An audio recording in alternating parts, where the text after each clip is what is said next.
amen. Ngago. Biasma. Biasma. Biasma.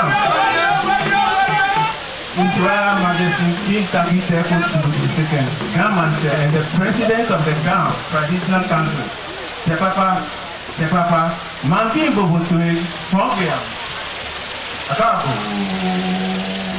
Ago Ninkome. Ago Nene. Grow up. Jamba.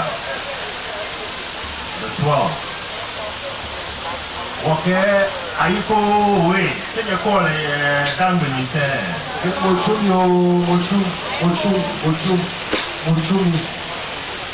Nene Tate Waka. Niji from Paramanti. Ohamu Mani. Nikoye Dangbe. Nene Tate Waka. Niji Tate Kubra Mantse. Ike Yamu Mani Hayo Hamu Mani. Yekanye manyeme, iji nenemeke naname, takwe meke mamame, yimeke name, ohanye nochi noe. Ike hanye chimyo waneneme wanameke wachemeswariye, ike hanye chimyo hanye flani chu. Oh, eto ningume. Eto nugoli samina, eto nugoli wa samina. Afi baba onenu ngume etrashi. Baby, nugoli shijaso wanafia nugoli. Ningume eti ijira mami. Nugoli afseinyami. Ningume ebe, ningume echa. Nugoli pe, nugoli cha. Simene jema wodi ni yo Ga-Adangbe ame woko. Semona jema wodi kla ade Ga-Adangbe o. Awe mani.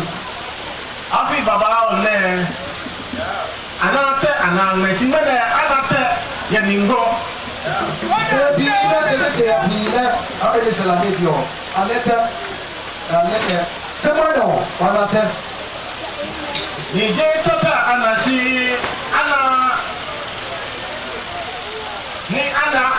ni biantone no ba gele ni nungo fe ayemini. Ese chapino wanato kete. Sebo wato na de ba fi block ko ni ngo li fa before mi ko wa ana emini na yi. Yeme sitramo ketramo mene ni fe eba namo. Yemi ne de fiasi ya lichu mi no twa wa ko no e ba se dan ke na ni. Ewo wo try beneno kenda ni ngo mansi akaja me wo man papa Mantse papa nene papa kehama. Ete ba bu bro no ta ni ngo li twa wa si. Ka ni wo Mantse papa ni na papa ma keha ikwa no ku. Imba ni ngo mene ni nkele kenene waka woke o mama abafi inona. Ete ba ni ngo mone dile ka Mantse. Ete ni ngo Mantse e ba ni abacha o ya kake. Woncha ni wope Ga-Adangbe wacha. Arecha ne ape Ga-Adangbe yo kamasi. Eja kesi ehe eba hiya kesi Ga-Adangbe ba fi kome.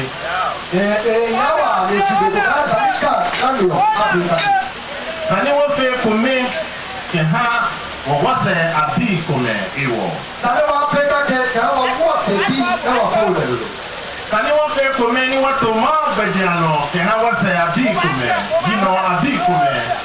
Sale wa Afrika ke wa to do na e ma ya yi no bi na baba. Ame school bejano to oblanta ya nutu mo bejano to sani wo pa ni watashi ni wato na fe. Asku bro ya to kan ye da saka e no na wa bro ya to sale wa ye e da ma no to wa tra. Wo shi demo mi ti wo ba teshi ni wo fe kome ke hani Ga-Adangbe acha ne ya ehie. Wa be si wa ka wa koshi se wa ateshi se wa Afrika ke no wa cha ne ka Ga-Adangbe yo e ya ehie. Wo ba pa be akeshi ni ngo hu ba ba gan. Yo la ka do ka ni bo e ba ba. Ika baga wa pele to mo ni na ye pe wo fe fo ne. Ika de ko abaga. Ya ni ko me fe mo abawote. Ya le ka ke pe mi ne ba wakati. Ya ni sinu mo abawote. Ya le sinu ne ba wakati. Manyeme. Ye fi awo ko mi. Ye chawo, ye ti wa nyeme, ye pe wo kati. Ya ke si ele ni ya ke si ye ni se. Kan wa te so du mo si. Ida ka su ga ile so sare wa te shi, ne wa da shi.